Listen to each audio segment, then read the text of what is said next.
నాని అనగానే గుర్తొచ్చే సినిమా ఈగ. ఈ విషయం మీకు కొత్తగా చెప్పాల్సిన అవసరం లేదనుకుంటాను. ఈగ సినిమాతో బంపర్ హిట్ కొట్టిన నాని తన లైఫ్లో జరిగినటువంటి కొన్ని విషయాలు ఒక ఇంటర్వ్యూలో చెప్పుకున్నారండి. అవేంటి చెప్తాను వినండి. నాని చిన్నతనంలో స్కూల్లో ఎగ్జామ్స్ అయిపోగానే అందరూ పేపర్స్ చించి ఎగరేసేవాళ్ళట.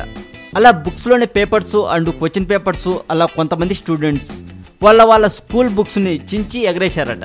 అయితే ఆ టైంలో చంద్రబాబు నాయుడు గారు క్లీన్ అండ్ గ్రీన్ లాంటివి కొన్ని అమలు చేయడంతో అలా పేపర్స్ వేస్తున్న స్టూడెంట్స్ని పోలీసులు వచ్చి స్టేషన్కి తీసుకెళ్లారట. వాళ్ళలో నాని కూడా ఉన్నారట. అలా హీరో నాని గారు పోలీస్ స్టేషన్కు మొట్టమొదటిసారి వెళ్లాల్సి వచ్చిందట. ఇలా నాని గారు తనకు తానే స్వయంగా ఇంటర్వ్యూలో చెప్పుకున్నారండి.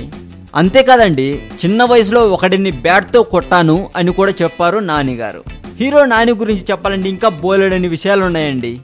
కరెక్ట్ టైం చూసుకొని హీరో నాని గురించి మరిన్ని విషయాలు చెబుతాను. అంతవరకు చూస్తూనే ఉండండి యూట్యూబ్లో టాలీవుడ్ సెంట్రల్.